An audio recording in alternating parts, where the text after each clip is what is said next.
हमने इलेक्ट्रोस्टैटिक तो समझ लिया, तो इसमें ये कि जिसको अगर मैं इलेक्ट्रिक फील्ड और मैग्नेटिक फील्ड में रख दूं तो हमेशा भैया ये फोर्स एक्सपीरियंस करेगा। टर्म्स एंड कंडीशंस होंगी जो भैया मोशन वगैरह भी कराना होता है, डायरेक्शन का भी रोल होता है। तो भैया न्यूट्रॉन क्या करता है? न्यूट्रॉन कुछ नहीं करता। हमारे जो चैट बॉक्स सेक्शन है उस चैट बॉक्स सेक्शन में जाकर आप पर्सनली नंदू भैया फिजिक्स वाले से पूछ सकते हैं, जो आपके लिए हमेशा अवेलेबल हैं। अगर वो चैट बॉक्स से सॉल्व होती है प्रॉब्लम तो वहां से बताएंगे, अदरवाइज तो प्रोटॉन को ट्रांसफर करना इतना आसान नहीं है जितना कि electron. Hello 12th class, welcome to all in your channel Nandu भैया फिजिक्स वाले। आप सभी का स्वागत है आपके अपने प्यारे से चैनल नंदू भैया फिजिक्स वाले में।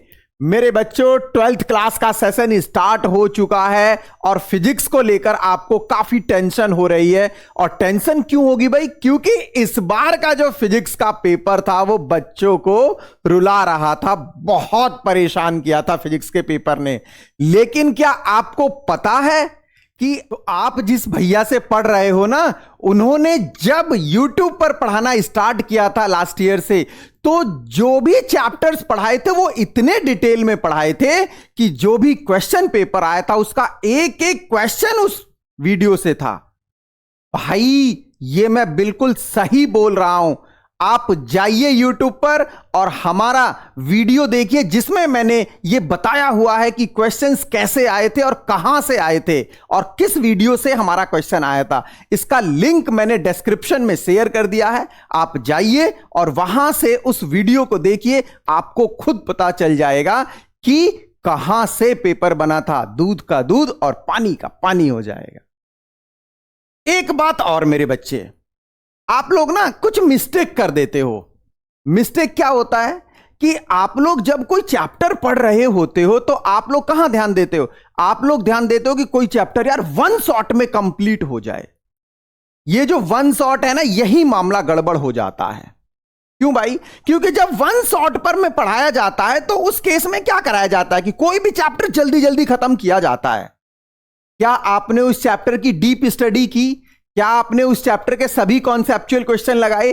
क्या आपने उस चैप्टर के सभी न्यूमेरिकल्स लगाए? क्या सभी पीवाईक्यू को सॉल्व किया? क्या एनसीईआरटी को सॉल्व किया? क्या जो नए क्वेश्चंस फ्रेम हो सकते थे एनसीईआरटी में, क्या आपने वो सॉल्व किए? नहीं किए ना। लेकिन आपने क्या किया, वो वन शॉट में वो चैप्टर कंप्लीट कर लिया। अब जब वन शॉट में वो चैप्टर कंप्लीट कर लिया तो आपको तो ये लग रहा है कि चलो वो सारी चीजें हमें आ रही हैं। लेकिन जब आप एग्जाम में जाते हो तो एग्जाम में बिल्कुल उसका अपोजिट देखने को मिलता है। इसीलिए आप वन शॉट ज्यादा प्रेफर मत करिए। तो भाई करना क्या है फिर? आपको कुछ नहीं करना, बहुत सिंपल है। आप गूगल प्ले स्टोर पर जाइए और वहां से आप हमारा ऐप डाउनलोड करिए नंदू भैया फिजिक्स वाले के नाम से। उस ऐप को डाउनलोड करने के बाद भाई आपको मोमेंटम बैच में एनरोल कर लेना है। ये जो हमारा मोमेंटम बैच है क्लास 12th का, इसमें आपको एनरोल कर लेना है। और हां, ये अभी टोटली फ्री ऑफ कॉस्ट चल रहा है, इसके लिए अभी कोई चार्ज नहीं चल रहा है। तो अभी ये लिमिटेड टाइम के लिए ये फ्री ऑफ कॉस्ट चल रहा है। तो आप इसमें जाइए, आप इस मोमेंटम बैच में अपने आप को एनरोल कीजिए और जो भी आपको कंटेंट बताया जाएगा डीप में, आपको डीप में बताया जाएगा। किस तरीके से करना है भाई? सिंपल सी बात है यार, आप लोग एक्सपर्ट हो, आप लोग जाइए प्ले स्टोर पर यार, नंदू भैया फिजिक्स वाले को डाउनलोड करिए। लिंक मैं डिस्क्रिप्शन में शेयर कर ही रहा हूं। अगर प्रॉब्लम हो रही है तो वहां से भैया आप लोग कॉपी कर लो, ठीक है। लेकिन आपको पढ़ाई यही करनी है। डेली इसमें एक एक लेक्चर आपको मिलेगा। लेक्चर की लेंथ ज्यादा से ज्यादा 40 से 50 मिनट होगी, जिससे आपके ऊपर कोई बर्डन नहीं आए। एक एक कॉन्सेप्चुअल क्वेश्चंस कराए जाएंगे, एक एक न्यूमेरिकल कराए जाएंगे, एक एक एनसीईआरटी के क्वेश्चंस होंगे। और हां, जेई मेंस और नीट के भी पीवाईक्यू कराऊंगा मैं इसमें। तो भैया देर मत करो, आप जल्दी से जाओ और इस बैच में एनरोल करो। मोमेंटम बैच, क्लास 12th का मोमेंटम बैच। ये बैचेस हमारे ऑफलाइन भी चलते हैं, लेकिन ऑफलाइन के लिए आपको अभी नहीं जाना है। वो सब हमारा ऑफलाइन क्लासेस का अलग ही एडवर्टीजमेंट चलता है।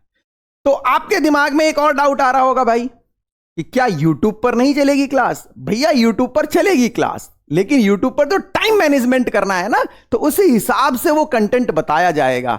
अभी तो दोनों जगह सेम है। प्ले स्टोर पर और यूट्यूब पर अभी दोनों जगह कुछ दिनों तक सेम रहेगा, बट आगे चलकर हमें यूट्यूब पर ध्यान रखना पड़ेगा कि टाइम मैनेजमेंट भी हमें फॉलो करना है। तो अगर आप फुल डिटेल में पढ़ना चाहते हैं तो आप प्ले स्टोर से हमारा ऐप डाउनलोड करके मोमेंटम बैच में एनरोल कर सकते हैं। और ध्यान रखना, इस बार का पेपर कहां से आया था भाई, वीडियो के डिस्क्रिप्शन में मैंने लिंक शेयर कर दिया, जाकर देख लो, पता चल जाएगा। ठीक है, तो आइए हम लोग अपने इस मोमेंटम बैच को स्टार्ट करते हैं यूट्यूब पर अभी। और यूट्यूब पर जो पॉसिबल हो सकता है वही कंटेंट आपको मिलेगा। तो ये जो इलेक्ट्रोस्टैटिक है इसको स्टार्ट करते हैं। सो प्लीज आइए। तो मेरे बच्चों, ये जो यूनिट 1 है आपकी फिजिक्स की, इलेक्ट्रोस्टैटिक्स, यहां से हम लोग स्टार्ट करेंगे। भाई देखो, अगर आप नोट्स की बात करोगे ना, तो नोट्स तो जो आपके स्क्रीन पर है ये आप नोट डाउन भी कर सकते हो। उसके साथ साथ ये जो हमारा नोट्स का जो सेक्शन है, जहां पर आप इस वीडियो के साथ जाकर डाउनलोड कर सकते हैं। अभी आप इस ऐप में जाएंगे हमारे, तो एक नोट्स का सेक्शन आपको मिलेगा, आप वहां पर आसानी से डाउनलोड कर सकते हैं। उसके साथ साथ अगर आप नोट डाउन करना चाहें तो आप नोट डाउन भी कर सकते हैं। ठीक है मेरे बच्चे, तो आपको पढ़ते टाइम ज्यादा इस बात पर ध्यान देना है कि आपका एक एक कॉन्सेप्ट जो है वो पूरी तरह से क्लियर होना चाहिए भाई। ठीक है ना, तो आइए जरा देखें हम लोग इलेक्ट्रोस्टैटिक्स। भाई इलेक्ट्रोस्टैटिक का क्या मतलब है यार? अगर मैं इलेक्ट्रोस्टैटिक की बात करूं तो इलेक्ट्रोस्टैटिक का क्या मतलब होता है? देखो, इलेक्ट्रोस्टैटिक को मेरे बच्चे मैं दो पार्ट में ब्रेक कर सकता हूं, एक तो इलेक्ट्रो और एक स्टैटिक्स कर सकता हूं ना भाई। इलेक्ट्रोस्टैटिक को यार इलेक्ट्रो प्लस स्टैटिक्स, भाई हम लोगों ने 11th क्लास में भी क्या पढ़ा था, हाइड्रोस्टैटिक्स। वहां पर भी हमने हाइड्रो प्लस स्टैटिक्स मतलब यार फ्लूइड की स्टडी रेस्ट पर की थी। तो यहां पर क्या करेंगे, इलेक्ट्रो का मतलब भाई इलेक्ट्रिक चार्ज और स्टैटिक का मतलब होता है रेस्ट। इसका मतलब मेरे बच्चे जो हमारा चार्ज है, ये जो इलेक्ट्रिक चार्ज है, ये इलेक्ट्रिक चार्ज कहां स्टडी करेंगे हम लोग, रेस्ट पर। सो इलेक्ट्रोस्टैटिक का मतलब होता है मेरे बच्चे, इलेक्ट्रोस्टैटिक क्या है, फिजिक्स की वो ब्रांच है जिसमें चार्ज की स्टडी को हम लोग रेस्ट पर करते हैं। ध्यान देना, अगर चार्ज मूव करने लगेगा ना मेरे बच्चे, एक कंसेप्ट होता है इलेक्ट्रोमैग्नेटिज्म। इलेक्ट्रोमैग्नेटिज्म का जो कंसेप्ट है उसको समझो जरा। अगर मैं बात करूं इलेक्ट्रोमैग्नेटिज्म की अगर मैं बात करूंगा मेरे बच्चे, तो इस केस में क्या होगा समझो जरा। इसमें मेरे बच्चे इलेक्ट्रिक फील्ड और मैग्नेटिक फील्ड दोनों होगा। तो जैसे मेरे कहने का मतलब मेरे बच्चे ये है कि अगर मैं बात करूं, चार्ज हमारा रेस्ट पर है, ठीक है ना, और चार्ज हमारा मोशन में है। समझना आप सही से, चार्ज रेस्ट में भी है और चार्ज मोशन में भी है। तो जब चार्ज रेस्ट में है मेरे बच्चे, तो उस टाइम तो ओनली इलेक्ट्रिक फील्ड जनरेट करेगा, ओनली इलेक्ट्रिक फील्ड जनरेट होगा भाई, ओनली इलेक्ट्रिक फील्ड जनरेट होगा। लेकिन जब चार्ज मोशन में है ना मेरे बच्चे, तो मोशन वाले केस में हम लोग दो बातों पर ध्यान देंगे भाई। अगर ये मोशन में है तो कांस्टेंट वेलोसिटी के साथ भी हो सकता है और एक्सेलरेटेड मोशन भी हो सकता है। मान लो अगर चार्ज मोशन में है तो वेलोसिटी इसकी कांस्टेंट है, ठीक है, और अगर मोशन में है तो भाई एक्सेलरेशन भी हो सकता है, एक्सेलरेटेड भी हो सकता है। क्यों? क्योंकि अगर वेलोसिटी कांस्टेंट है तो एक्सेलरेशन 0। अब समझना जरा सही से भाई, अगर चार्ज रेस्ट पर है तो ये तो पूरी तरीके से क्या है, इलेक्ट्रिक फील्ड जनरेट करेगा। लेकिन दौड़ता हुआ चार्ज अपने आप में करंट है, और आप 10th क्लास में एक चैप्टर पढ़कर आए हैं क्या, magnetic effect of electric current. इसका मतलब करंट की वजह से मैग्नेटिक फील्ड बनता है। तो अगर कोई चार्ज मूव कर रहा है तो दौड़ता हुआ चार्ज क्या हुआ मेरे बच्चे, दौड़ता हुआ जो चार्ज है ना, ये करंट है, और करंट की वजह से हम इलेक्ट्रिक फील्ड भी देखेंगे, क्योंकि चार्ज है तो इलेक्ट्रिक फील्ड तो आएगा ही आएगा। अगर चार्ज है मेरे बच्चे तो इलेक्ट्रिक फील्ड तो आएगा ही आएगा, उसके साथ साथ मैग्नेटिक फील्ड भी हम लोग देखेंगे। कब? जब चार्ज मोशन में होगा, ठीक है। और इसी तरीके से जब हम एक्सिलरेटेड चार्ज की बात करेंगे तो आपके सिलेबस में आएगा आगे चलकर इलेक्ट्रोमैग्नेटिक वेव। यहां पर हम देखेंगे ईएम वेव, एक टाइम वेरिंग इलेक्ट्रिक फील्ड और मैग्नेटिक फील्ड जनरेट होता है जब चार्ज हमारा एक्सिलरेट करता है।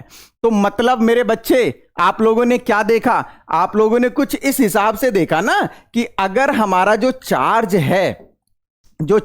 है हमारा, अगर ये चार्ज हमारा रेस्ट पर है तो हम मेरे बच्चे ओनली इलेक्ट्रिक फील्ड देखेंगे, लेकिन अगर मोशन में है तो मोशन में मेरे बच्चे हम लोग इलेक्ट्रिक फील्ड और मैग्नेटिक फील्ड दोनों देखेंगे। भाई क्यों? कोई नई बात थोड़ी बता रहा हूं यार, 10th क्लास में पढ़कर आए हो। और जब एक्सिलरेटेड होगा तो एक्सिलरेटेड में हम लोग क्या करेंगे भाई? एक्सिलरेटेड मोशन में हम लोग ईएम वेव जनरेट करेंगे। इसी हिसाब से आपका सिलेबस डिजाइन है। तो ये जो सिलेबस है मेरे बच्चे, जो इलेक्ट्रोस्टैटिक है, इलेक्ट्रोस्टैटिक चार्ज की स्टडी रेस्ट पर करेंगे। फिर इसके बाद आपको पढ़ना है करंट इलेक्ट्रिसिटी। क्या पढ़ना है भाई? करंट इलेक्ट्रिसिटी पढ़ना है। और करंट इलेक्ट्रिसिटी का मतलब चार्ज मोशन में, और फिर जब चार्ज मोशन में होगा तो करंट बनेगा, तो फिर मैग्नेटिक फील्ड पढ़ना है। और जब मैग्नेटिक फील्ड पढ़ोगे तो उसके बाद फिर लास्ट में हम जाएंगे ईएम वेव पर। और वो चार्ज जब एक्सिलरेट होगा तो इलेक्ट्रिक फील्ड भी पढ़ेंगे और मैग्नेटिक फील्ड भी पढ़ेंगे। किसके साथ? टाइम वेरिंग इलेक्ट्रिक फील्ड और मैग्नेटिक फील्ड, मतलब ईएम वेव हो जाएगा। इसके बीच में कुछ और भी फिनोमिनाज होंगे, इलेक्ट्रोमैग्नेटिक इंडक्शंस वगैरह, ये सारे हम लोग देखने वाले हैं। इसका मतलब आपके दिमाग में आ रहा होगा यार सब कुछ सिलेबस में चार्ज ही चार्ज चल रहा है, करंट चल रहा है, चार्ज चल रहा है, मैग्नेटिक फील्ड। थोड़ा बहुत आपके दिमाग में आ रहा होगा 10th वाली फिजिक्स है, लेकिन इसका अपग्रेडेड वर्जन है, ओनली 10th वाले से काम नहीं चलेगा। ठीक है, तो इलेक्ट्रोस्टैटिक हम लोग स्टार्ट करने चल रहे हैं बच्चे। बाकी तो जैसे जैसे होगा वो हम लोग देखेंगे एक एक करके।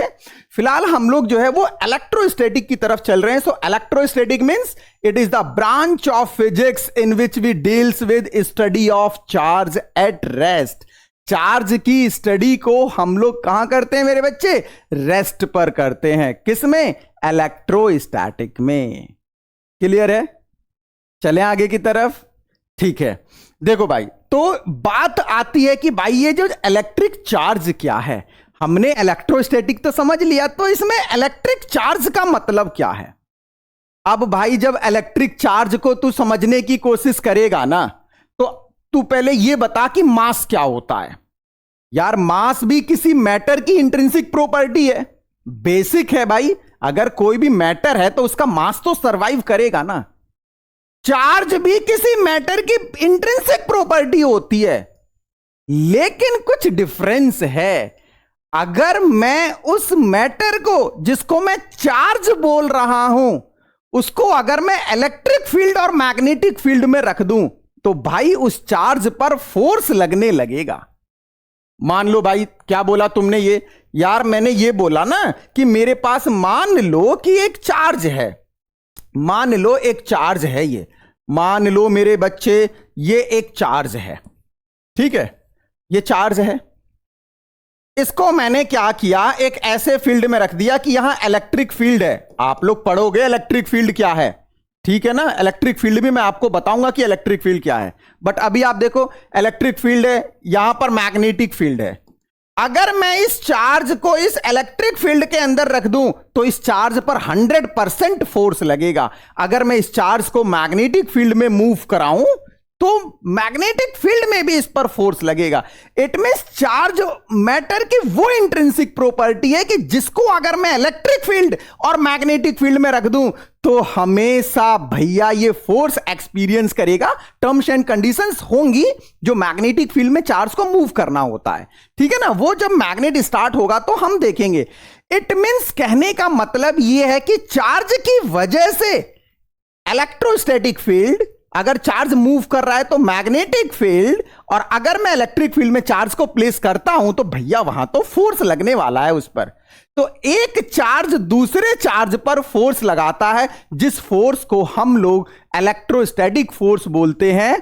और ठीक इसी तरीके से जैसे एक मास दूसरे मास पर ग्रेविटेशनल फोर्स लगाता है मेरे बच्चे, अगर मैं मास की बात करूं ना, तो आप लोग 11th क्लास में पढ़कर आए हो कि मानो कि एक मास है m1 और दूसरा मास है m2 और दोनों r डिस्टेंस से सेपरेट हैं, तो भैया ये एक दूसरे पर फोर्स लगाते हैं g m1 m2 by r square. और मेरे बच्चे, इस फोर्स को हम लोग ग्रेविटेशनल फोर्स कहते हैं।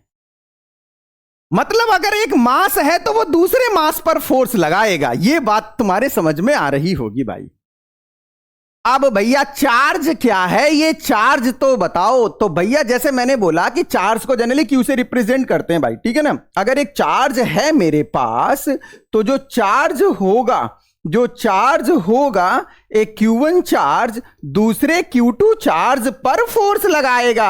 अब ये फोर्स अट्रैक्टिव भी हो सकता है और रिपल्सिव भी हो सकता है। ये डिपेंड करेगा चार्ज के नेचर पर। मतलब दो चार्ज हमेशा आपस में इलेक्ट्रोस्टैटिक फोर्स लगाते हैं। फोर्स अट्रैक्टिव भी हो सकता है और रिपल्सिव भी हो सकता है। मतलब वो पास भी आ सकते हैं और वो दूर भी जा सकते हैं। डिपेंड करेगा कि वो हैं कैसे। एक जैसे मतलब मान लो कि दोनों प्लस प्लस हैं, दोनों पॉजिटिव हैं या दोनों नेगेटिव हैं, इसको बोलते हैं लाइक। तो अगर दोनों पॉजिटिव हैं और दोनों नेगेटिव हैं तो ये एक दूसरे से दूर भागेंगे, और अगर एक पॉजिटिव है और एक नेगेटिव है तो भैया पास आएंगे, अट्रैक्शन होगा। जबकि मास के केस में हमेशा ग्रेविटेशनल फोर्स जो होता है वो अट्रैक्शन होता है। सो फाइनली चार्ज को डिफाइन करना हो तो क्या बताओगे आप? चार्ज की डेफिनेशन क्या होगी? Charge is intrinsic property of a matter that experience electric force and magnetic force in the presence of electric field and magnetic field provided all the terms and conditions। Terms and condition का मतलब है कि ऐसा नहीं कि हमेशा force लगेगा charge को जब आप मैग्नेटिक फील्ड में रखेंगे। भैया मोशन वगैरह भी कराना होता है, डायरेक्शन का भी रोल होता है, वो सब हम लोग देखेंगे जब मैग्नेट पढ़ेंगे। तो भैया एक चार्ज दूसरे चार्ज पर क्या करेगा भाई? एक चार्ज दूसरे चार्ज पर फोर्स लगाएगा, और उस फोर्स की अगर मैं बात करूंगा तो वो जो फोर्स होगा वो इलेक्ट्रोस्टैटिक फोर्स के नाम से जाना जाएगा भाई। अब देखना जरा यार, समझो जरा इस चीज को। चार्ज की अगर मैं यूनिट की बात करूं ना, तो चार्ज की ऐसा यूनिट होती है कूलाम, और सीजीएस यूनिट होती है इलेक्ट्रोस्टैटिक यूनिट, और 1 कूलाम में 3 × 10⁻⁹ स्टेट्स कूलम्स होते हैं। आपके लिए बेसिक है, ये आपको पता होना चाहिए, ठीक है। चलिए तो थोड़ा सा हम लोग और आगे की तरफ चलते हैं भाई, आ रहा होगा समझ में यार। जब आपने चार्ज पढ़ लिया तो भाई चार्ज के टाइप्स भी तो देखोगे ना। तो अगर मैं बात करूं मेरे बच्चे, हमारे पास भाई देखो बहुत सिंपल है, दो टाइप के चार्ज हैं, एक पॉजिटिव चार्ज है और एक नेगेटिव चार्ज है भाई। एक पॉजिटिव चार्ज हो गया ये, और ये नेगेटिव चार्ज हो गया। कैसे पॉजिटिव बनता है, कैसे नेगेटिव बनता है, हम सब देखने वाले हैं। अभी बस थोड़ा सा स्टार्ट हुआ है ना भाई चैप्टर, तो आप बस ये देखिए, पॉजिटिव होता है, नेगेटिव होता है। अगर हम पेयर के बिहाफ पर बोलेंगे तो हमारे पास एक लाइक पेयर होता है। लाइक मतलब या तो दोनों पॉजिटिव हो जाएं या दोनों नेगेटिव हो जाएं, मतलब एक जैसे। ये हमेशा मेरे बच्चे रिपेल करेंगे, ये हमेशा रिपेल करेंगे, और ये हमेशा अट्रैक्ट करेंगे। ये हमेशा एक दूसरे को अट्रैक्ट करेंगे, जो अनलाइक होंगे, एक पॉजिटिव और एक नेगेटिव। कैसे पॉजिटिव बना, कैसे नेगेटिव बना, एक एक कंसेप्ट को समझने वाले हैं। अभी बस आप ये देखिए कि कैसे पॉजिटिव चार्ज और कैसे नेगेटिव चार्ज बन रहा है। ठीक है मेरे बच्चों, ये जो हमारा जो ऐप है ना प्ले स्टोर पर, नंदू भैया फिजिक्स वाले के नाम से, इस पर ये पूरी तरीके से अभी तक ये फ्री वीडियोस आपको मिल रही हैं। आप इसका फायदा उठाइए, ठीक है। पूरी तरीके से आप इसको समझिए कि किस हिसाब से हम लोगों को सिलेबस को कंप्लीट करना है। चलिए भाई, तो आपको इलेक्ट्रिक चार्ज के बारे में कितना पता चला? पॉजिटिव पता चल गया, नेगेटिव। अब हमारे सामने क्वेश्चन ये आता है कि भाई चार्ज प्रोड्यूस कैसे होता है? ये तो बता दिया कि पॉजिटिव चार्ज भी है नेगेटिव चार्ज भी है। एक्चुअल में चार्ज बनता कैसे है भाई? देखो, बिल्कुल बोलचाल की भाषा में बताया मैंने, बिल्कुल बोलचाल की भाषा में। एक बार जब पढ़ोगे ना तो एक बार में ही सारा कुछ समझ में आ जाएगा कि एक्चुअल में चार्ज बनता कैसे है। आओ जरा बताता हूं मैं आपको कि चार्ज एक्चुअल में ये बनता कैसे है।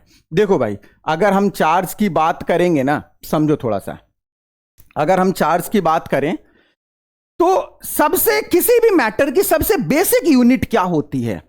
मतलब सबसे छोटा क्या आप मानते हो? एटम मानते हो भाई, कि जो बेसिक यूनिट है हमारी ये क्या है? ये एटम है। अब एटम के अंदर क्या होते हैं भाई? एटम के अंदर मेरे बच्चे इलेक्ट्रॉन्स होते हैं, प्रोटॉन्स होते हैं और न्यूट्रॉन्स होते हैं। हाँ या ना? होते हैं ना भाई। अब क्या है कि जो इलेक्ट्रॉन है ना और जो प्रोटॉन है, इस पर सबसे छोटा चार्ज पॉसिबल है अब तक की स्टडी में। हालांकि क्वार्क की स्टडी चल रही है, वो एक अलग है। इलेक्ट्रॉन पर जो चार्ज होगा मेरे बच्चे, मैं बता देता हूं आपको, जो इलेक्ट्रॉन पर चार्ज होता है, इलेक्ट्रॉन पर चार्ज होता है -1.6 इंटू 10⁻⁻19 कूलाम। प्रोटॉन पर चार्ज यही वाला होता है 1.6 इंटू 10⁻⁻19 कूलाम। मतलब जितना चार्ज मेरे बच्चे इलेक्ट्रॉन पर होता है उतना ही चार्ज प्रोटॉन पर होता है। तो भैया न्यूट्रॉन क्या करता है? न्यूट्रॉन कुछ नहीं करता, न्यूट्रॉन पर चार्ज 0 होता है। ध्यान रखना, न्यूट्रॉन एक न्यूट्रल पार्टिकल है, न्यूट्रॉन पर कोई चार्ज नहीं होता है। तो मेरे बच्चे, कहानी चल रही है चार्ज कैसे बनता है। तो किसी भी मैटर की जो सबसे बेसिक यूनिट है वो है एटम। अब एटम के अंदर इलेक्ट्रॉन्स होते हैं, प्रोटॉन्स होते हैं, न्यूट्रॉन्स होते हैं। इलेक्ट्रॉन जो होते हैं वो उसके न्यूक्लियस के चारों तरफ रिवॉल्व करते हैं और प्रोटॉन आपके न्यूक्लियस के अंदर होते हैं। भाई जितने नंबर ऑफ इलेक्ट्रॉन्स होते हैं ना किसी भी एटम के लिए, number of electrons always be equal to number of protons. ये तो सभी को पता है यार, 9th क्लास से पढ़कर आ रहे हैं। Number of electrons always be equal to number of proton. देखो मैं बताने जा रहा हूं चार्ज कैसे प्रोड्यूस होता है, समझो सही से। मतलब ये हुआ इलेक्ट्रॉन पर तो नेगेटिव चार्ज है, जितना नेगेटिव चार्ज बनेगा किसकी वजह से? इलेक्ट्रॉन की वजह से। ठीक उतना ही पॉजिटिव चार्ज बनेगा किसकी वजह से भाई? प्रोटॉन की वजह से। एटम के अंदर जितने इलेक्ट्रॉन उतने ही प्रोटॉन।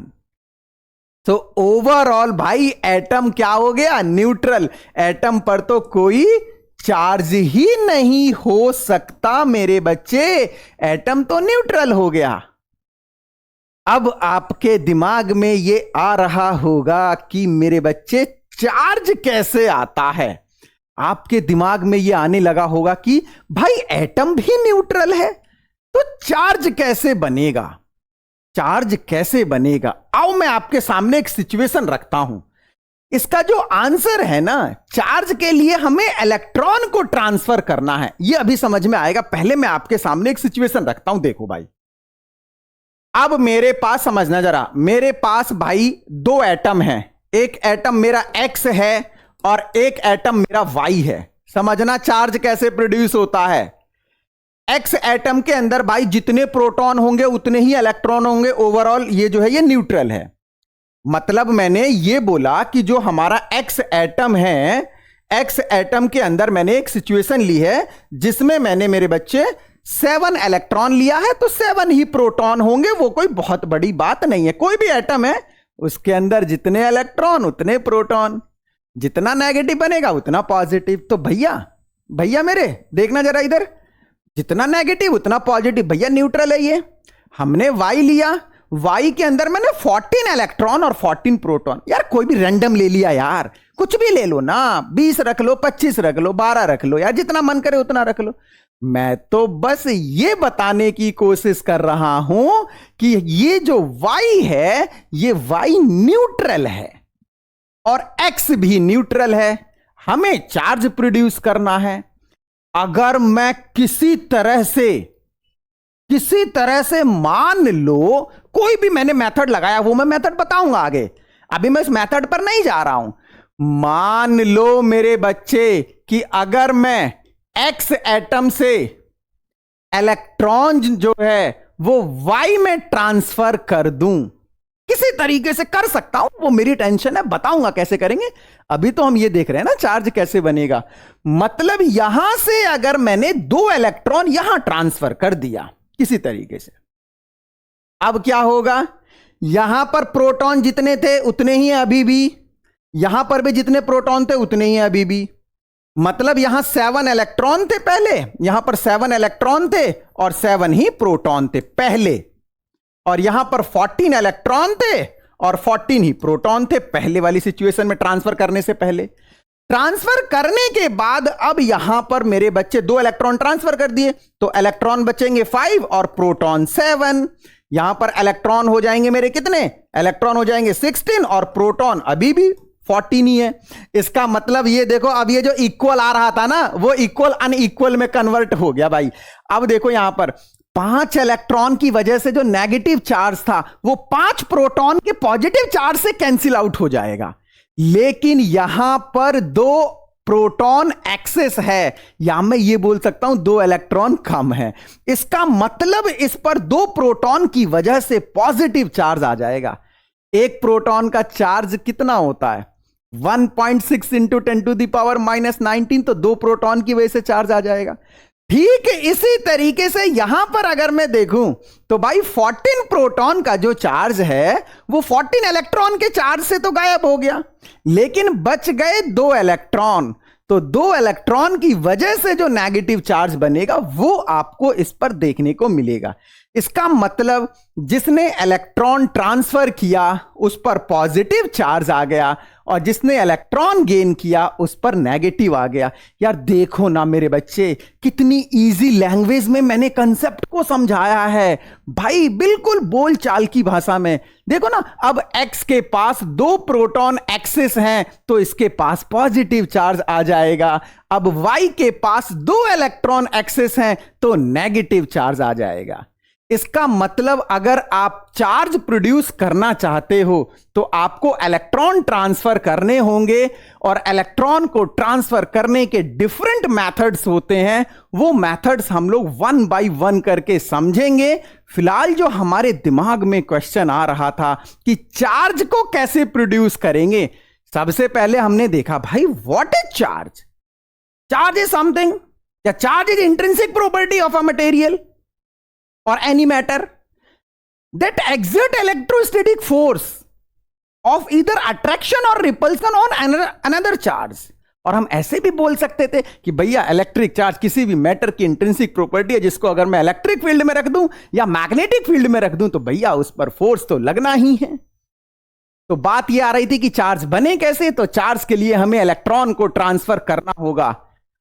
बताना आपके दिमाग में कुछ क्वेश्चंस आ रहे हैं क्या? अभी तक जो मैंने पढ़ाया भाई, कुछ क्वेश्चन अगर आपके दिमाग में आ रहे हैं तो आप हमारे जो चैट बॉक्स सेक्शन है उस चैट बॉक्स सेक्शन में जाकर आप पर्सनली नंदू भैया फिजिक्स वाले से पूछ सकते हैं, जो आपके लिए हमेशा अवेलेबल हैं। अगर वो चैट बॉक्स से सॉल्व होती है प्रॉब्लम तो वहां से बताएंगे, अदरवाइज अगर कॉल भी करना पड़े तो वहां से भी समझाएंगे, आपको समझाकर ही पीछे हटेंगे। तो मेरे बच्चे, आपके दिमाग में क्या क्वेश्चन आया? आपके दिमाग में क्वेश्चन आ सकता है, देखना जरा, जो मेरे दिमाग में आ रहा है वही आपके दिमाग में आ रहा है क्या? भाई आपने इलेक्ट्रॉन ट्रांसफर किया भाई, तो इलेक्ट्रॉन ट्रांसफर करने से number of electron number of proton unequal हो गए। क्यों भाई? प्रोटॉन को भी तो कर सकते थे ट्रांसफर, प्रोटॉन को क्यों नहीं किया ट्रांसफर? ये आपके दिमाग में आ रहा होगा कि why proton can not be transfer. भाई प्रोटॉन को क्यों नहीं ट्रांसफर किया? प्रोटॉन को भी तो मैं ट्रांसफर कर सकता था। इसका आंसर बताओ, प्रोटॉन को क्यों नहीं ट्रांसफर किया? दूसरा, मैंने एक्स से वाई में ट्रांसफर किया था अभी इलेक्ट्रॉन, यह कैसे पता चलेगा कि कौन इलेक्ट्रॉन को लूज करेगा और कौन इलेक्ट्रॉन को गेन करेगा? यह भी हमें देखना पड़ेगा। तो डिफरेंट सिचुएशंस होंगी कि कौन इलेक्ट्रॉन को गेन करेगा, कौन इलेक्ट्रॉन को लूज करेगा, उसको हम देखेंगे। बट ये जो है प्रोटॉन को क्यों नहीं ट्रांसफर किया, इसका आंसर हम लोग समझ सकते हैं कि किस हिसाब से प्रोटॉन को हमने ट्रांसफर नहीं किया। आओ मैं बता देता हूं कि प्रोटॉन को हमने क्यों नहीं ट्रांसफर किया। मेरे बच्चे, प्रोटॉन एक्चुअल में होता कहां है, आप समझो जरा। प्रोटॉन जो होता है, अगर मैं बात करूं, प्रोटॉन एक्चुअल में न्यूक्लियस के अंदर होता है। ये जो प्रोटॉन है हमारा, अब इस प्रोटॉन की प्रेजेंस को अगर हम समझना चाहें तो ये कहां होता है भाई, ये proton proton proton proton proton, ये न्यूक्लियस है भाई। भाई यहां न्यूट्रॉन भी हैं, ऐसा मत सोचना कि ओनली प्रोटॉन है, लेकिन न्यूट्रॉन जो होते हैं हमारे वो न्यूट्रल होते हैं, ठीक है। अब दो प्रोटॉन के बीच में भाई क्या हो रहा है, इलेक्ट्रोस्टैटिक फोर्स लग रहा है, और इलेक्ट्रोस्टैटिक फोर्स कैसा होगा, रिपल्सन। एक प्रोटॉन ये है और एक प्रोटॉन ये है, दोनों पॉजिटिव, तो ये दोनों फोर्स लगाएंगे बाहर की तरफ, तो ये प्रोटॉन भैया बाहर निकल कर आ जाना चाहिए न्यूक्लियस से। क्या कभी सुना है कि प्रोटॉन आ गए बाहर न्यूक्लियस से? नहीं। इसका मतलब एक और फोर्स होता है जिसने इन सभी प्रोटॉन को बांध कर रखा है, और वो फोर्स होता है न्यूक्लियर फोर्स। 11th क्लास में जब आप आए थे तो आपने पढ़ा था फंडामेंटल फोर्सेस, उसमें आपको मेरे बच्चे न्यूक्लियर फोर्स पढ़ाया गया था, और न्यूक्लियर फोर्स में आपको यह बताया गया था कि न्यूक्लियर फोर्स जो होते हैं हमारे वो स्ट्रॉन्गेस्ट फोर्स होते हैं। तो ये क्या करेगा भैया, ये इलेक्ट्रोस्टैटिक से स्ट्रांग है, इसने क्या कर रखा है, बाउंड कर रखा है, और इलेक्ट्रोस्टैटिक रिपेल कर रहा है। भैया मजबूत कौन है, न्यूक्लियर फोर्स स्ट्रांग होता है, तो रिजल्ट किसके फेवर में जाएगा, न्यूक्लियर के। अरे इलेक्ट्रोस्टैटिक तो बाहर फेंक रहा है, और न्यूक्लियर फोर्स क्या कर रहा है, उसको बांध कर रख रहा है। मैंने बोला न्यूक्लियर ज्यादा है भाई, इलेक्ट्रोस्टैटिक कमजोर है। आप कहोगे ठीक है तो भैया बंद कर रहेंगे, न्यूक्लियर के फेवर में जाएगा रिजल्ट। एक रीजन तो ये था कि protons are present inside the nucleus and they are bounded by strong nuclear force. और दूसरा, यार इलेक्ट्रॉन का मास देखना जरा, इलेक्ट्रॉन का मास कितना होता है, m 9.1 into 10 to the power -31 kilogram, और प्रोटॉन का कितना होता है भाई, 1.67 into 10 to the power -27 kg. It means proton तो यार बहुत भारी है इलेक्ट्रॉन के कंपैरिजन में। यहां -27 और यहां -31 है, 10,000 टाइम्स प्रोटॉन का मास ज्यादा है। इलेक्ट्रॉन का मास ना के बराबर है यार, प्रोटॉन का मास बहुत ज्यादा है। तो प्रोटॉन को ट्रांसफर करना इतना आसान नहीं है जितना कि इलेक्ट्रॉन। तो यही दो रीजन है मेरे बच्चे कि हम लोग प्रोटॉन को ट्रांसफर नहीं करते हैं, ओनली इलेक्ट्रॉन्स को ट्रांसफर किया जाता है। ठीक है, बहुत सिंपल रहा। अब हम लोग जो है जब नेक्स्ट क्लास में मिलेंगे, जो हमारा जो नेक्स्ट वीडियो होगा उसमें हम लोग देखेंगे मेथड ऑफ चार्जिंग, कि चार्जिंग का कौन कौन सा मेथड होता है, कैसे हम लोग चार्ज प्रोड्यूस कर सकते हैं। ठीक है मेरे बच्चों, चलिए एक एक करके लेक्चर को सीक्वेंस में देखना है, ठीक है ना। मिलते हैं नेक्स्ट लेक्चर में, इसे कंप्लीट कर लीजिए, और अगर कोई डाउट हो तो आप डाउट सेक्शन में जाकर आप आसानी से अपने डाउट्स को क्लियर कर सकते हैं। मिलते हैं नेक्स्ट वीडियो में, बाय बाय।